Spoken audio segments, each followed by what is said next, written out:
Warren, it's cover 2 time. Looking forward to this episode. This is going to be a fun one. We're going to go through a little bit of the 49ers Bucks, but a lot of attention to the 49ers versus the Seattle Seahawks.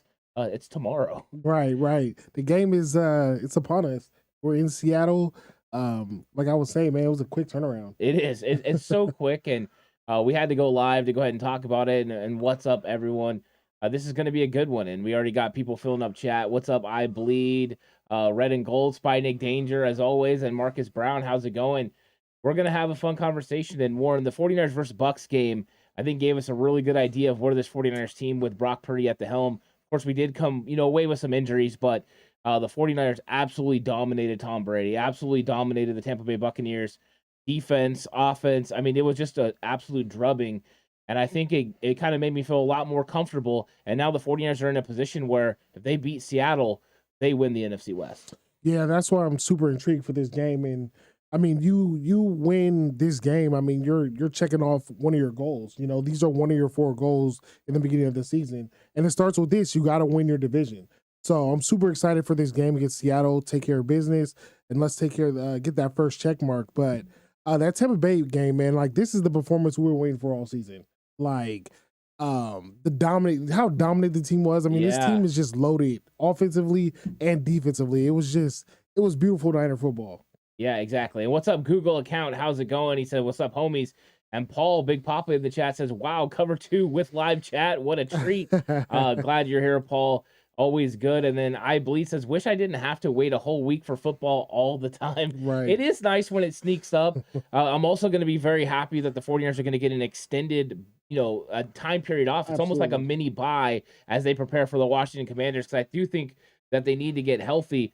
And one of the guys that needs to get healthy is Brock Purdy, the quarterback. He's officially listed as questionable. Kerry Hyder listed as questionable. Ambry Thomas, your Michigan guy, listed as questionable. But it looks like all those guys are probably going to play. They weren't ruled out. It's the normal, usual suspects that are out right now. Hassan Ridgeway, Jimmy Garoppolo. We kind of know who those guys are. Of course, now Deebo Samuel added to that list. But Brock Purdy, I fully expect to play in this game, Warren.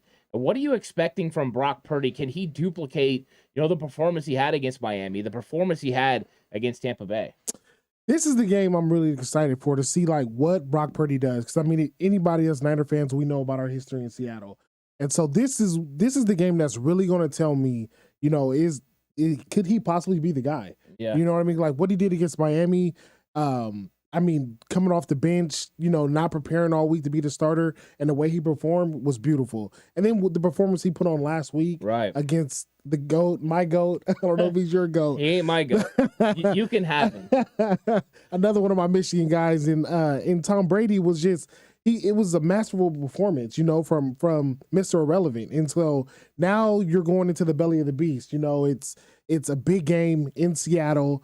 You win this game, you win the division. So this game right here is going to tell me all I need to know about Brock Purdy. Yeah, it is. It's going to tell a lot about Brock Purdy and kind of how he's going to operate this offense moving forward. And it's already a guy that's dealing with and been able to push through an injury. He hurt, his oblique and rib early on in that football game, the second drive, and was still able to do all the things it's all, that were necessary to really be successful.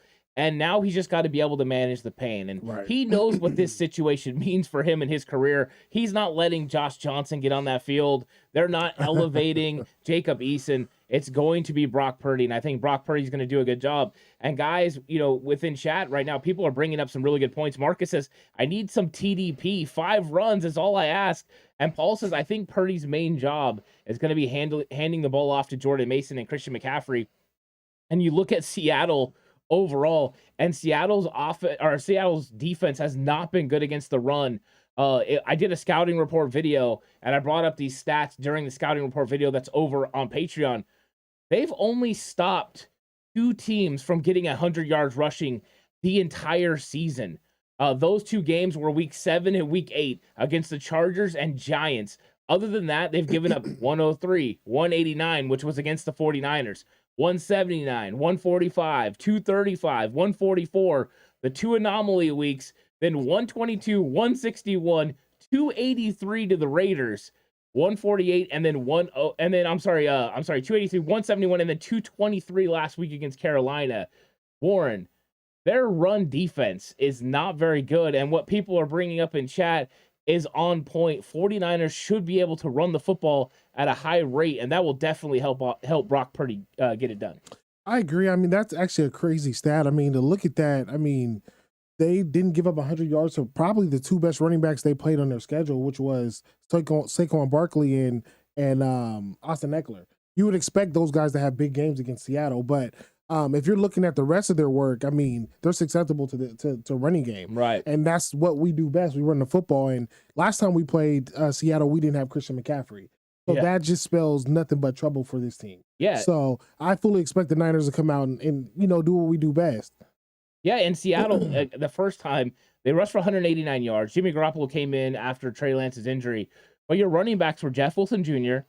and TDP. Those were the guys who were running the football. Jordan Mason wasn't carrying the football. Christian McCaffrey wasn't even on the football team.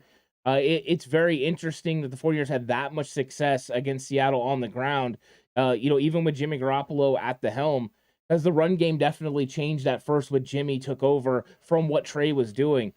So this is a little bit of a different matchup. Now, I went back and I watched a lot of that game, of course, when I did my breakdown, but I also watched their game last week against Carolina.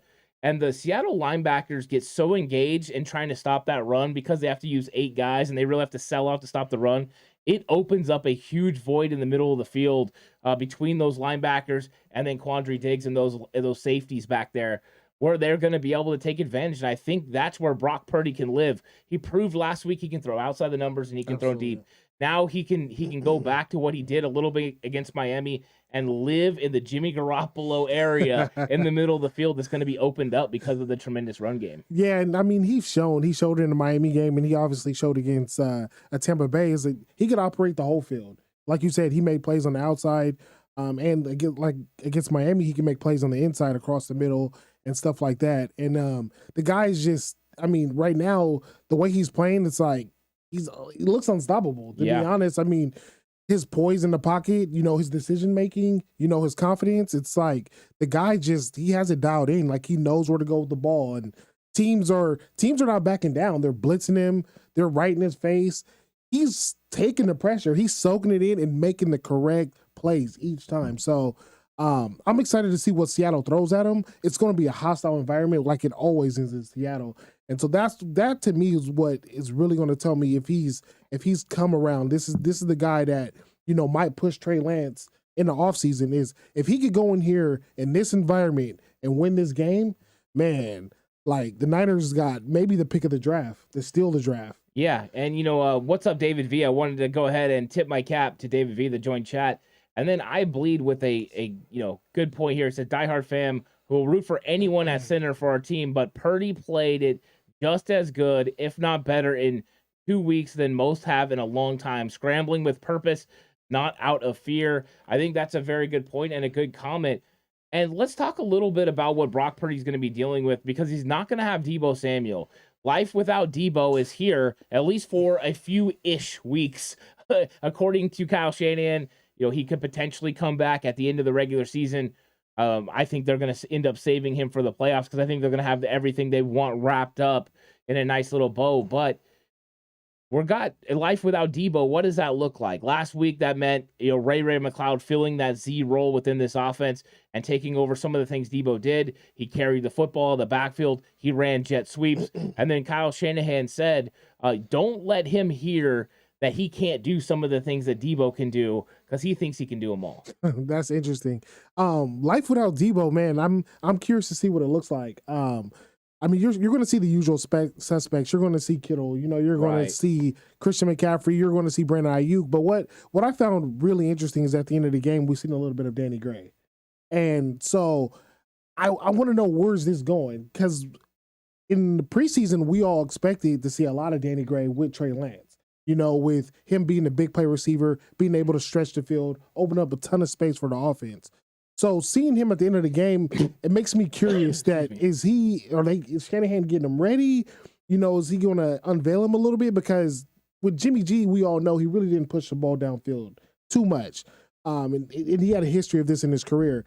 You look at Brock Purdy's not afraid to throw the ball downfield. Right. So when you have a weapon like Danny Gray and you can unveil him this late in the season where teams don't know what's coming. They haven't been able to watch film on him, and they don't know much of his game. To unveil him like this late in the season, that could be a game changer.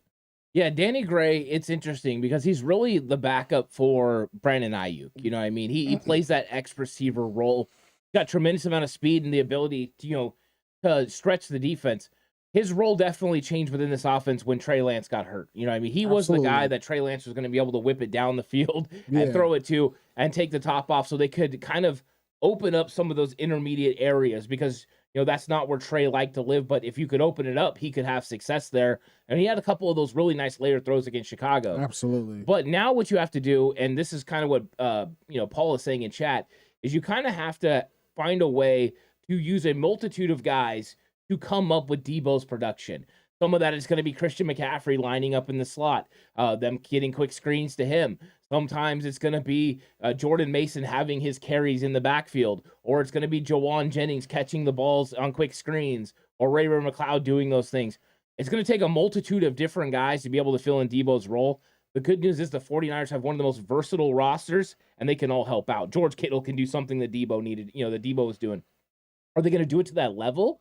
No, but what you want to do is find the little things that they do really good and then use those to your advantage. And that's going to be Kyle Shanahan's goal in this game. And the good news is going against Seattle, the way that they play defense with their cover 3, they like to run the single high safety. They like to bring an 8th guy in the box because they can't stop the run.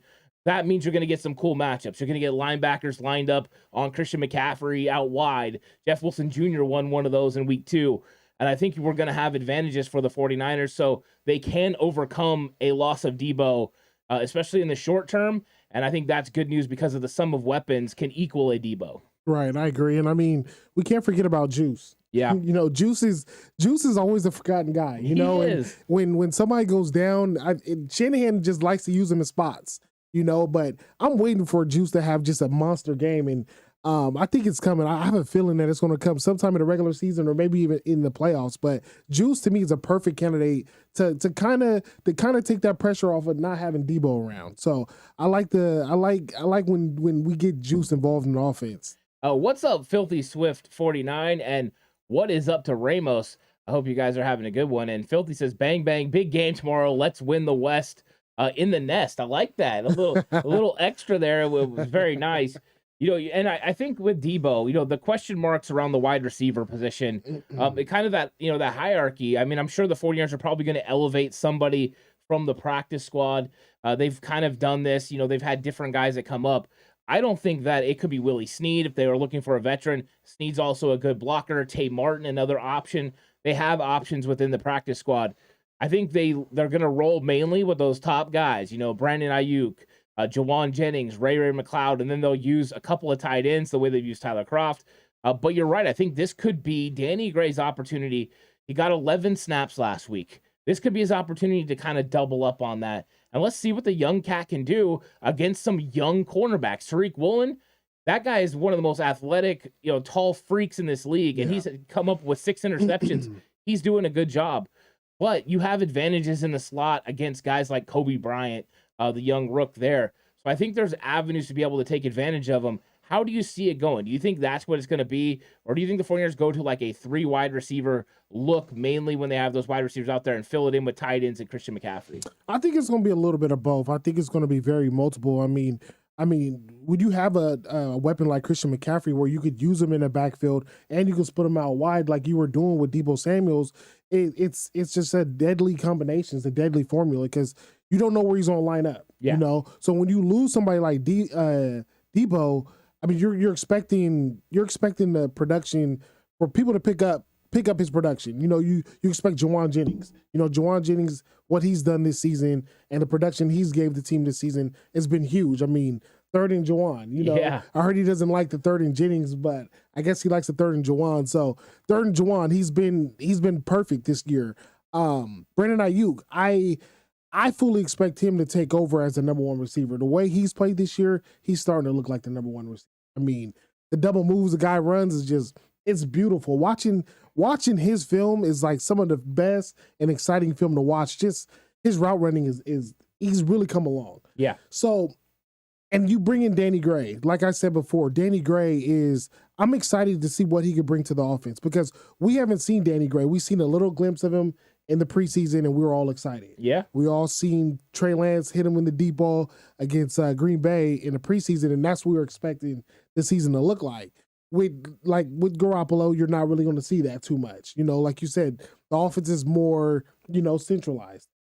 Now you got Brock Purdy, it might unlock this offense. And so far, it looked like it was unlocked against Tampa Bay. I mean, the way the offense performed, it was wide open. You didn't know Brock Purdy was snapping the ball, and it's just like, man, I could go here, I could go there, I could go there. Like, I got so many options to make a play, And so now you throw Danny Gray into it, and it's just like, man, like, I'm going to hit you with this. Like, it's almost like you're in the ring in a boxing fight, and the guy you're fighting doesn't know what's coming next. I can hit you with an uppercut, a left, a right. Like, you won't see it coming. And Danny Gray is just that piece that we could insert, like I said, towards the end of the season where nobody knows nothing about him but us. It's absolutely crazy because he could break out and we could ride this into the playoffs, and teams are not going to know what to do. They're not going to know what to adjust. They're not going to know how to play it. So Danny Gray is a vital piece to insert at this point in time of the season, and I think it's going to work out for us. Yeah, and thanks for the super chat from I Bleed Red and Gold. The shout out the faithful best fans in the league. Couldn't agree more. 49ers faithful always shows up, and thanks I Bleed for the gift. Really, really appreciate that.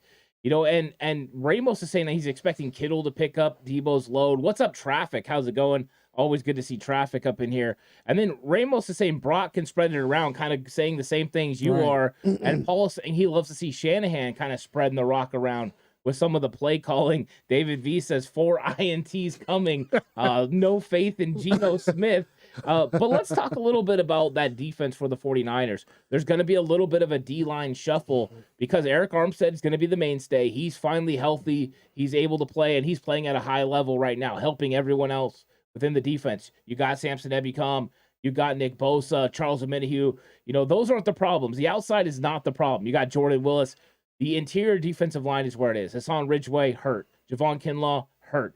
Kevin Givens, hurt. So the question marks along the defensive line go as far as who's going to start next to Eric Armstead.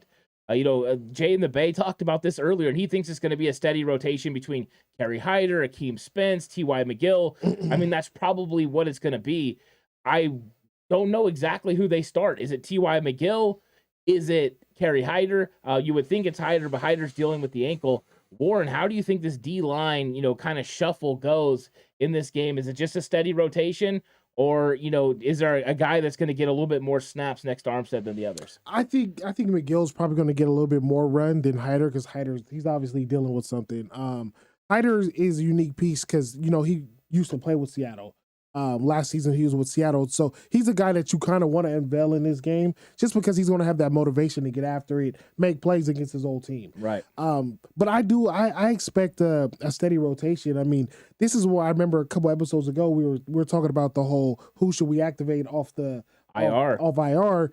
And this is why Kinlaw is so vital, because, we could use him right now. Yeah. We need Kinlaw, and, we know these games are won in the trenches, and especially when you go into December and January, as you go on in the playoffs, these games are won in the trenches, and when you go throw in a fresh body like Kinlaw at this time of the season, that's huge. Everybody's playing banged up right now. So I think it's going to be a steady rotation. I would like to see a little bit more Hyder than anybody just because of the circumstances of the game. But I do agree with Jay in the Bay. I think it's going to be a nice, steady rotation. Yeah, and I think early on in this game, it could get real easy for the 49ers. If they're able to stop the run of the Seattle Seahawks, then they can start going with Hyder, Charles Omenihu, and Drake Jackson playing on the interior because Seattle will abandon the run. Seattle only had 36 yards rushing last week. This is not a big-time running attack. Now, they could have Kenneth Walker back. He could be back, and if he is, that can change up some things. He's been limited at practice. I kind of expect him to play. But, how much success is he going to have? I think that's a big question. So I think that, Hyder could definitely, probably get the start in there. It'll be either him or T.Y. McGill.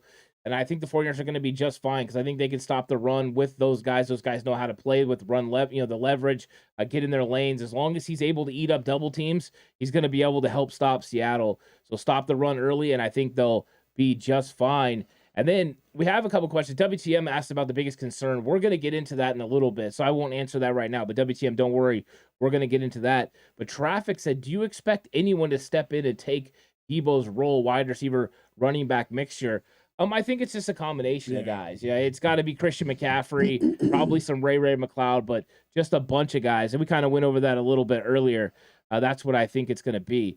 So let's talk about this secondary, Warren, because just like the D-line shuffle, there's going to be a little bit of shuffle in the secondary. Of course, we talked about Ambry Thomas for a second, that he has the ankle injury, but I think he's going to play.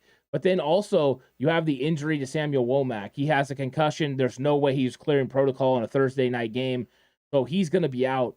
Then you had Dante Johnson go down with an ACL. Right. So Dante Johnson in a hybrid corner/safety role is not an option. They're going to have to go a different route. They have Janoris Jenkins there. Could they go with Jenkins? I was wondering what your feelings were on what they're going to do, because right now the first cornerback in would appear to be Ambry Thomas. But do you want to take that chance with him having the ankle injury? Of course I'm gonna say you like you some Ambry Thomas. I love Ambry, man. Yeah. I would love to see Ambry play because I feel like he has loads of potential. Am I nervous? Yes, I'm very nervous because Ambry Thomas has struggled this season. This is a game I really wouldn't want to see him because like it or not, Seattle has a kind of a potent offense. Right. They have two of the best receiver duos in the league. You got Metcalf and you got Lockett. Yeah. Dangerous. If Ambry Thomas gets matched up on one of them in the slot out wide, you're going to be worried about it. Right. You're going to be worried about it. So I'm nervous. I'm nervous about what's going to happen with Ambry Thomas. It might be time to see what Janorius can do. Yeah. Jackrabbit, because you got to keep Ambry on a short leash. Let's say you do insert him in the game, he gets beat, you got to pull him. You got to put Janorius Jenkins in. So it's going to be interesting. It's going to be interesting to see what the Niners do back there in terms of rotating bodies. Because if somebody goes down and gets hurt, then you're really going to be in a situation. So, I don't know, man. How do you see it playing out? Yeah, I think it's one of those things that's interesting, and I know Paul's asking about, players on the practice squad that can help. So I'm going to be bringing that up along the way, because I know they've snuck a couple of guys, onto the practice squad here and there. They signed a new defensive lineman along the way, and I believe Kadar Holman had come back. So I want to just make sure that Kadar Holman is still on this roster, because sometimes the 49ers make moves and it becomes a little bit interesting to try to remember who is who. I think from my thoughts that it could be time for Janoris Jenkins, potentially. Here's Michael Dwinfor. He's the one that they just signed recently. That's the defensive tackle. They have Michigan guy. They have Janoris Jenkins. Of course, they have Quantrez Knight as well, the young guy out of UCLA. He could potentially come up. I think if you're looking for someone to play the nickel, Quantrez Knight makes a lot of sense. But if he's somebody that has to play outside, that could be a bigger question mark. So I think that there's one there with Quantrez Knight. Other than that, they don't really have a lot. They do have Kadar Holman, so he's potential. Kadar Holman, Janoris Jenkins, and Quantrez Knight. Those are pretty much your options on the outside. Tarvarius Moore's hurt, or you would normally say he could be also an option because he's done it before. So out of those guys, I kind of feel the most comfortable with Janoris Jenkins. Yeah, I agree. But we'll see. It's not like it's a huge options right now. You don't really want to get any of those guys, out there in these one-on-one situations. So, that's what you're choosing from. Kadar Holman, he's been with the team since the end of last season. He came in at the end out in the practice squad, was with them through training camp. They released him, then he came back. So he's been practicing with the team for a while. He did okay in training camp. He's all right. But you don't want him matched up on Tyler Lockett or DK out there one-on-one.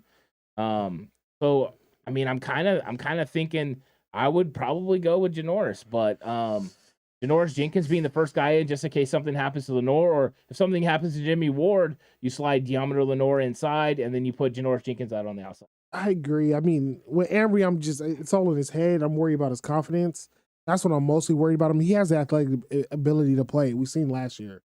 But I think he's in his head, and this is where you miss Verrett. Yeah. You honestly miss Verrett because we wouldn't have this issue right now. Yep. Or if we had Mosley stayed, if God forbid he didn't get hurt, but man, Verrett he'd come through clutch right now, but we're definitely in a pinch. Well, I think that's why they signed Jenkins, right? Yeah. I think Verrett going down made them want to sign somebody else. And right now, I don't know who they've elevated David V. They haven't announced it yet, who they're going to elevate. Tevin Coleman could potentially be an elevation, but I think the elevations are going to come on the defensive side of the ball this week. I kind of expect it to be Akeem Spence, and I expect it to be one of these cornerbacks, whether that's Quantrez Knight or, what we've been talking about with Jackrabbit Jenkins. One of those guys. It's going to be interesting in the secondary because they also, they do have Odom, Jimmy Ward, if they move him to safety. So you do have that safety. But last week, it was Dante Johnson because he could play the multiple roles. Now they don't have that option. But 49ers for Seahawks. It's here. It's going to happen. It's tomorrow. By this time tomorrow, the 49ers will probably have won the NFC West. I'm just going to leave it I'll say probably, just give them a little bit of respect, but I fully expect it to happen. But Warren, with this football game, we've talked a little bit about it. And Paul's asking about special teams. So let's do that real quick. People who can play special teams, we lost a couple of gunners. That might be the reason you don't go with Jenkins and you go with somebody else. Because you do need a gunner. Because you lost Sam Womack, you lost Tarvarius Moore. And Ambry Thomas can play gunner. Right. He's probably going to play in this game, so he'll probably handle that. Kadar Holman would make sense because he's a special teams guy. But would you rather go with a Danny Gray, or would you rather go up to one of these other guys and say, you know what, I need you, Tevin Coleman, I need you to play, on the outside compared to somebody else? Because I do think they need to bring up one of those guys. And David V saying Knight. Is George Odom? Does he play on special teams? Yeah, he's one of the best special teams guys in the league. Yeah, he's been one of the because I remember in Indianapolis that's what he was recognized for. I don't know, man. They got a decision to make on special teams. They really do, and that's one of the big question marks is because as far as play goes, you probably want Jenkins because he's the guy that can cover the best. Yeah. But when it comes to special teams, is he going to be willing to play it? They talked Josh Norman into playing special teams last year. Can they talk Janoris Jenkins into playing special teams? It's going to be a tough sell. I mean, I they guess could play Deommodore Lenoir as special teams. Yeah, they could, but you can't lose him. Yeah, no, you can't. If he goes down, you're really in a pinch, Yeah. So,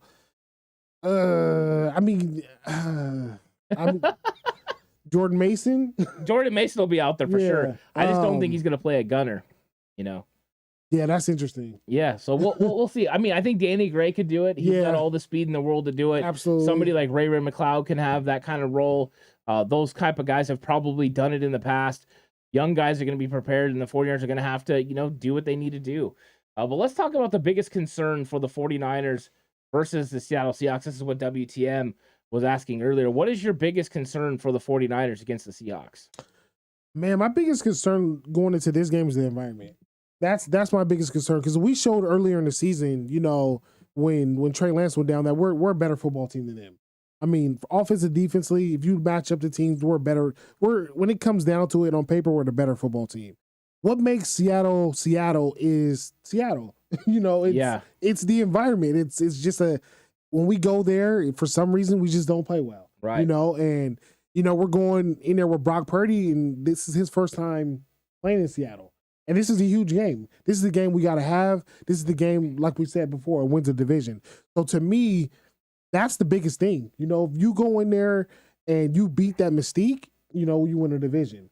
That's, to me, that's the bottom line of this game. And if there's one or, if I had to name a couple players that bother me, I would say, Kenneth Walker he's one of the best running backs in the league. He's a rookie. Yeah. Dude is real deal. He's a legit running back. And then of course you have Lockett and you have Metcalf, which is going to be a problem, which we were just talking about with our secondary, with the injuries we have in the secondary. But I think the number one issue is just the mystique. Just going in there, and just getting a dub, just not letting the past ghosts affect this game. Yeah, I wonder how much that is going to happen. This is right. This is a different rivalry than it was with Pete Carroll and Jim Harbaugh. Pete Carroll and Jim Harbaugh's rivalry came from USC Stanford. You had the added, kind of involvement with Richard Sherman and Doug Baldwin, and the fact they didn't like Jim Harbaugh. I think that added to it a lot. And then once you kind of got the Legion of Boom going against Colin Kaepernick and Frank Gore, there was just a different element to the whole thing. Crabtree, being involved in that. Now you've got a difference because Russell Wilson's gone, right? The ding dong, the witch is dead. He's out of here. And I think that in 2019, Dre Greenlaw helped exorcise some of those demons with that big stop at the goal line. I think that was one of those times where it's like when Rocky hit Drago in Rocky 4 and he started to bleed and he's like, oh my gosh, you cut him. And at that moment, you knew he wasn't a robot. And I think that's what happened. The 49ers made a big play there. And I don't think that Seattle is as dynamic as a home field advantage now because of some of the elements that have been taken out of it, like Marshawn Lynch and that Legion of Boom defense. I still think it is a challenging place to play for a young quarterback like Brock Purdy. But I did like what he said about playing in Norman, Oklahoma, in front of 90,000 fans and how loud that is going to be. And then Paul brought up earlier, and I think this is a good point, how much red are we going to see in Seattle? Because we know that there's a lot of 49er fans going to this football game. And if the Seattle fans were willing to sell those tickets and we can get some of the 49er fan base there, I think it could take a little bit of pressure off. But it's still going to be, like you said, the environment's going to be difficult because Brock Purdy's going to have to navigate silent counts. This young offensive line is going to have to navigate silent counts. And we've seen Jake Brendel have some snap infractions this year because of snap counts. So it's something to monitor for sure. I think that is definitely, a concern going against the Seattle Seahawks. I don't really have any concerns about their run game. I do have concerns if Geno Smith decides to get outside the pocket, maybe make it difficult. He did create a little bit in week 2 outside the pocket, but overall, the 49ers should be able to, pretty much handle business with what they do. I agree. I think at the end of the day, I think the Niners will win the game. I think we will handle business. You did a good job highlighting the past. This is a different Seattle team, different mystique. They still got that 12 man. That's the thing. So it's going to be very loud. This is a primetime game, for Brock Purdy. I mean, everybody's been patting him on the back. You're the man. You're this. You're that. Now go win the division. Yeah. Go in Seattle, win the division. This is where legends are made. If Brock Purdy, he wants to be in the quarterback conversation going forward. You win this game. So if he goes into Seattle, he wins this game, puts on the same type of performance he did the last 2 games. Like Bosa said, man, we got a quarterback. Yeah, I mean, right. I think that's what's been nice is just seeing the recognition. And yeah, Bosa, some of my favorite quotes lately, you had the Saccaroni one. You had the one after Shanahan, dissed him where he said, "Don't talk S on me," followed by "Light the fire." The way he said it, too, "Light the fire." It just sounded hilarious. He's just one of my favorites right now talking. So I think that, the 49ers are well equipped to handle this game, but I do think Brock Purdy's going to face some sort of, obstacles that he's not used to in this game, and him being able to navigate and overcome those are what's going to help him, because this is an environment that is going to be the closest to what he's going to see from a playoff run. Absolutely. Because the 49ers are going to be, at home versus the Commanders, pretty much at home versus Las Vegas, and then at home versus Arizona, and then a first round game in the playoffs at home. He wouldn't know really what a environment will be like, a playoff environment, until Minnesota. This is going to be the closest thing, and that's if they played Minnesota, then Minnesota didn't have to come here, but that's another story. I just think it's going to be good for his growth and good for this team, and if they can get through it and win, I think it just brings this team even closer together. You're right, and that's what you want for Brock Purdy at this point. You want him to go through something. Right. You want him to go through adversity. Like I said, he's just getting patted on the back like, you're doing great, you're doing this, you're doing that, which is all fine and dandy. But what this team needs is, they're going to need, when it gets tough in the playoffs, when, let's say we make it to the Super Bowl, we're playing the Chiefs, and it's those do or die moments, this adversity he goes through in Seattle will make him better in those moments. So that's what I want him to go through something. It's just going to help his maturation and of just becoming that man at quarterback. So that was a great point that you made there. Yeah, and if you haven't already, go ahead, if you would like the video, jump in the chat if you're watching and just leave a little bit of a comment. We'll say what's up. And if you haven't subscribed to the channel and you're watching, subscribe to the channel. We really appreciate it. Goes to help the content, and Paul's bringing up, winning that second seed. That is something that's definitely, a possibility. Ivan says, I wouldn't say Raiders game is a home game. That might be a playoff game because of the fan base. I think that, though, when it comes down to it, Raider fans in Las Vegas, not as invested. They're going to be willing to sell their tickets. That's usually what happens. So we'll see. But I think, and Ivan's probably right. Both fan bases are going to attend. But I always expect the 49er fans to just show out. Show up and show out. I'm just saying. So we'll see. But let's talk about the biggest advantage for the 49ers versus the Seahawks. Biggest advantage for the Niners? Yeah. I say the biggest advantage for us is just the momentum. We're carrying what, a six game winning streak in here. And I mean, just all the plethora of weapons we have. I mean, how is Seattle going to match up? Yep. This is a much different team than what they've seen earlier in the season. The team that they prepared for a Trey Lance Niners team.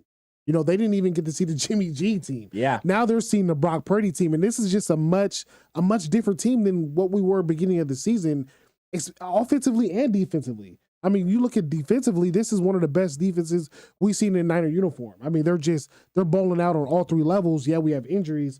We're still kind of getting healthy here and there, but just from an overall standpoint, it's just night and day from the team they've seen earlier in the year to what we are now.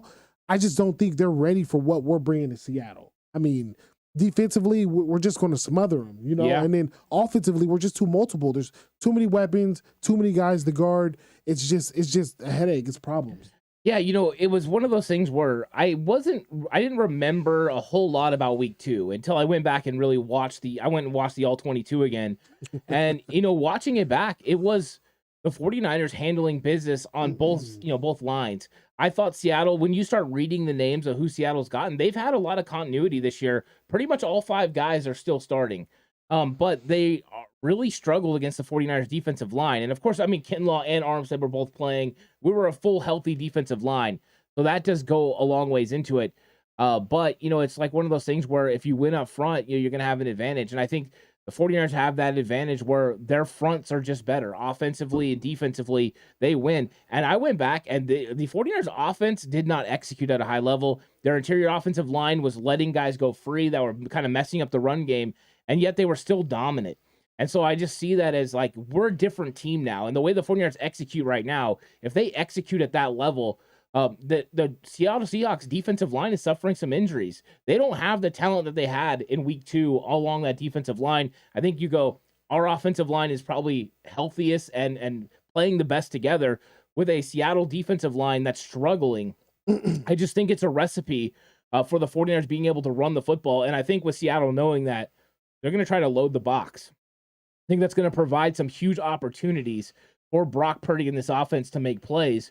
And I think that there's going to be a lot of mismatches that Kyle Shanahan's going to get because Seattle moves a lot with motion, and there are mismatches to be made. We talked about Kyle Juszczyk, and we got George Kittle, we got Christian McCaffrey. Those guys mismatches on those linebackers, and then the safety's not named Diggs.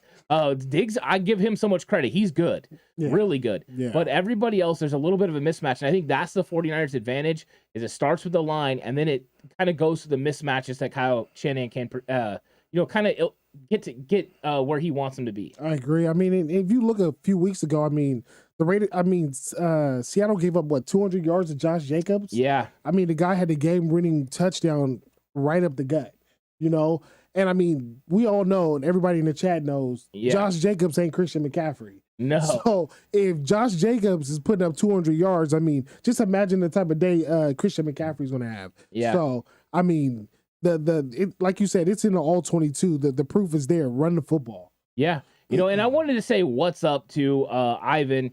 I hope you're having a good day. Resco, of course, in here as well. And says 2 defensive tackles tomorrow night. I mean, they're not a lot, but they're going to have a few because they're going to bring up, Akeem Spence. He'll be a part of this defensive line. It's definitely a question mark. They're going to have to fill the middle. And yeah, I think, the 49ers have been overcoming all season, though, especially along that defensive line. And I think the fact that Charles Omenihu can play on inside, Jordan Willis can play on inside, it's not perfect, but you stop the run early. Like I said, Seattle will get away from it. Seattle, it just doesn't have a very dynamic run game, or the offensive line is not a strength of theirs. So I think the 49ers can overcome those obstacles. And I think that's what's nice, is that they do have a team that can continue to overcome obstacles. And I saw Ziggy came in here too. What's up, Ziggy? No reason to apologize for being late. Just glad you came through. Reska's defense is going to have to do more twists and stunts and blitzes off the corners. Well, in week 2, and this is something I was going to talk to you about, Warren, anyways, Talanoa Hufanga played in the box a ton against Seattle, and when the 49ers dialed up blitzes, not only did it help stop the run, but it also caused Geno Smith all kinds of issues. When he located blitz, he was still confused on the back end about what he was seeing, and Hufanga was able to get home on stopping a lot of runs. Well, I think the 49ers are going to be active, and I think Hufanga is going to be active in the box. I agree. And I mean, Hufanga, when he sees it, he goes. Dude is a heat seeker. So, I mean, if you have him in the box, he's just going to create all kinds of problems for a lot of different quarterbacks in the league. The thing about this game that I want to kind of highlight is the linebackers.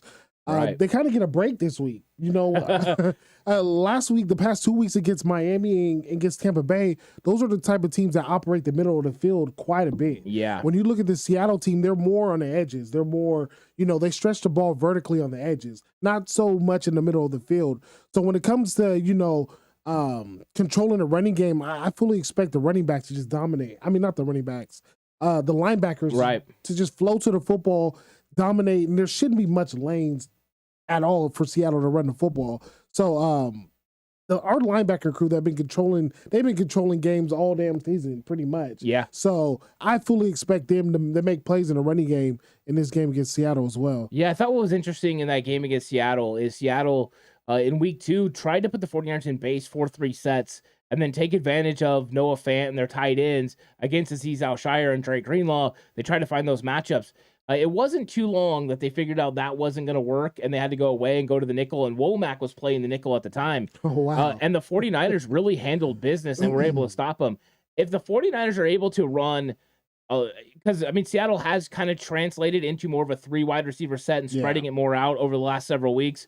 If they're able to run nickel and stop the run the way Jimmy Ward was stopping the run last week against Tampa Bay, a 94.5 grade against the run from nickel corner spot, ridiculous. That's crazy. It's elite level play.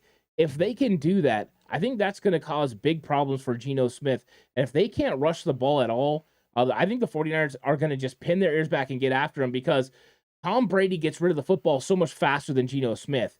I think Geno Smith can get rid of the ball quickly, but if you squat on his early routes and his, because that's the thing, DK can run those routes and use his big body, but when he's really successful is when he can really get his legs stretched and run these deep verticals. Lockett's the more dangerous underneath guy, but you can bracket him, take him away, and then just keep a safety over the top on DK.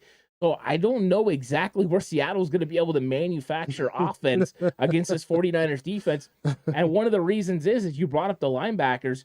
Them being able to run sideline to sideline is what made Carolina so successful against the Seahawks last week because their linebackers did the same thing. Yeah, I agree. I don't know where they're going to get points from. I don't know where they're like you said, where are they going to operate their offense?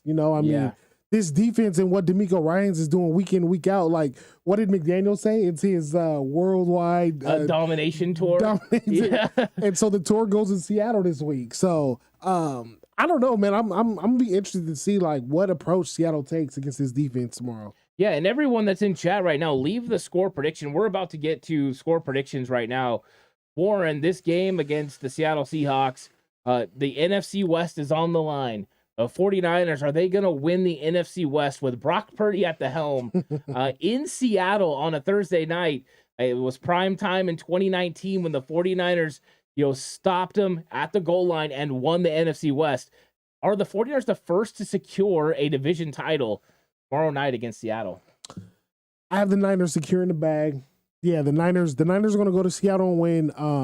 I give Seattle a little respect. I think it's going to be an interesting game. I have the Niners winning though. I would say I want to go 17-10. Ooh, 17-10. Yeah. Not a lot of offense for the 49ers. You got the defense really playing well. I think this game is going to be interesting. It's on a Thursday night. Anytime you get a Thursday night game, you just get, a close matchup. You throw in the rivalry factor, and then it just usually makes games tight. But I do think the 49ers are going to handle business in this game. I think Brock Purdy has scored over 30 points in the 2 matchups that he had.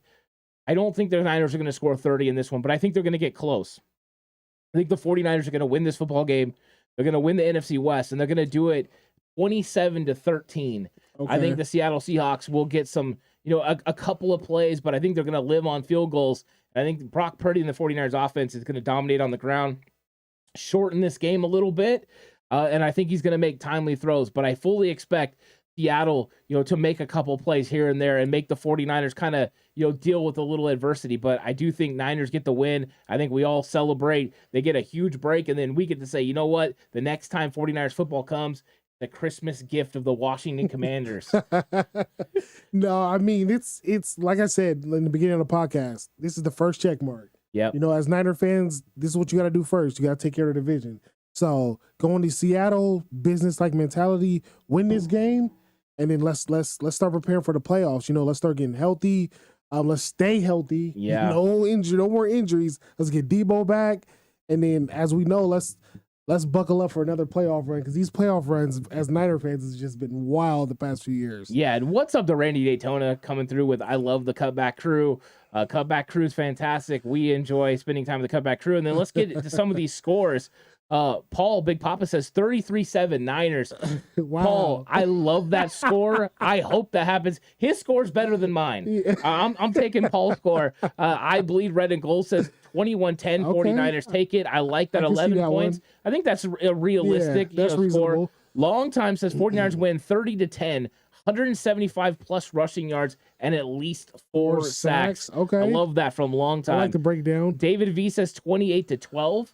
So that's a nice 4 touchdown performance for the offense, and then stopping the defense, stopping them on defense, holding them to 4 field goals. And then Resk says, if we run Jordan Mason early, we can use him to run downhill and then make CMC run perimeter. We can win 27-17. 10-point victory in Seattle. I will take it. Yeah. And then Paul says, hashtag sweep the Sea Chickens. Gotta love that. When's the last time we swept Seattle? I think it was Jim Harbaugh 2011. Ted Ginn, remember, it had the returns? Right. I believe that was the last time the 49ers swept them. And it's also the last time Seattle before this year was without Russell Wilson at quarterback. Russell Wilson took over in 2012. That's when the domination for Seattle kind of started. That's crazy. Yeah, so it was 2011 that the 49ers swept them, and Ted Ginn was a big reason why, especially in the first matchup. So, yeah, it's been a long time, 11 years, and the 49ers have the opportunity to do it. I hope they sweep the entire division, because that was one of the things we talked about at the beginning of the year was, the 49ers are built different than every other team in the division, and I think it's showing now with how they match up against each other. But some more great scores coming through as well. Traffic, 24-20 49ers. Thursday night football games, always tricky, and especially a division game. I can't disagree with that. It is interesting. I mean, so many complaints about the Amazon games on Thursday nights. It is interesting because you don't have time to prepare, put in a full game plan, especially a traveling team. Everything is against the 49ers in this football game as far as that goes. But what is for them is they're definitely the better football team. I mean, I think this is the best Thursday night slate they had. I mean, the rest of the year I've been watching has been pretty bad. So I think this is going to be the best game they've had so far. Yeah, I think so. And, if the 49ers sweep this one, I think, it goes a long way. I mean, Seattle's going to come up because Seattle had themselves one heck of a draft. And I fully expect them to, continue to get better. Because they're not always going to have Geno, there. So, and, 2011 here. So, they definitely are on it as well in chat. So I think the 49ers, have a huge opportunity here. And I think they're going to go. I think they know how important this is, too. You get this win. It's important because that number 2 seed is within reach. Minnesota is likely going to lose another football game. And if the 49ers can continue to win, that number 2 seed could mean a lot down the stretch. 2 guaranteed home games in the playoffs is what you're hoping for. Yeah, and I heard that right now our division within the NFC is better than the Vikings. So if we got into a tie where we're both sitting at what? Like, let's say our records are tied at the end of the season. Yeah. We would have the tiebreaker because we have the better record in conference. That's true. Yeah, they've lost all 3 games in conference, Minnesota, where the 49ers have only lost 2. Chicago and Atlanta. The other 2 losses were to Denver and Kansas City. So, yeah, the 49ers are sitting in a good position. They just need Minnesota to drop one, and they need to continue to win. And WTM says 24-9. I love that. No double digits. I like when I don't see double digits coming. And you know what? Why would we bet against this defense and the way that they play? But yeah, it's crazy. And, that's it. We only won once in Seattle in the last 10 years. It hasn't been a kind place to play. But Russell Wilson's gone. And that's kind of the mark, of when things started going the wrong way for the 49ers was Russell Wilson. It was. And it appears that even him out of Seattle, he's just a different player. Yeah. It's interesting. And then I got to give some love to Caleb. KNDR says the Brock is going for 8 passing touchdowns. Just going crazy on Pick him up on waivers. You're starting fantasy quarterback. Right. Yeah. 8 touchdowns. That's crazy. That is. Yeah. And Paul says, I don't care if it's a good game. I just want to win and let me relax. That's how I felt last week against Tampa Bay. It was like, it felt nice to just kind of relax and enjoy the game. Yeah. Just sit down and relax, enjoy the game. Yeah. Well, Warren, I enjoyed this conversation. What a great episode of Cover 2. Thanks, everyone, for coming through chat for this live episode of Cover 2. Let me know how you guys like the live element to it, if you enjoyed it. I know me and Warren really enjoyed doing it live. So thank you guys so much for coming through. Join me tomorrow. I'm going to do a game preview show tomorrow, live stream at 11 a.m. Come through. I'm going to go through the key matchups, give some bold predictions. They got to be really bold, too. You got, whoa, really bold. And we're going to have some fun on that. So if you guys want to come through, I'm going to go live at 11 a.m. Pacific time. Join me. And we'll get into the rest of the Seattle conversation. But thanks, everyone, for coming through. It was a good one. Thank you, everybody. And you had some success last week with your bold predictions, right? I did. Yeah, my bold prediction was correct. I said Tom Brady was going to throw 2 interceptions in the game. Okay. And what's funny is he only had 3 coming into the game. On the season, I went bold with it, and it came true. Came through. So tune in, guys. Tune in. He's money. Tune in. I'm going to go for it again. It could have something. It's something I hit on last year, and I'm going to hit it this time. But I'm not going to tell everyone. But if you watched last year, you know what my bold predictions were. And last year, Warren, I predicted 2 games that the 49ers were going to have huge special teams performances, and they did. Oh, see? Interesting. This guy's money, man. Take it to Vegas. Yeah, let's see what happens. But thank you guys so much. We really appreciate it. It was a good one, Warren. We'll catch you guys next week for the next episode of Cover 2. Everyone have a good night. See you tomorrow. Go Niners. Go Niners.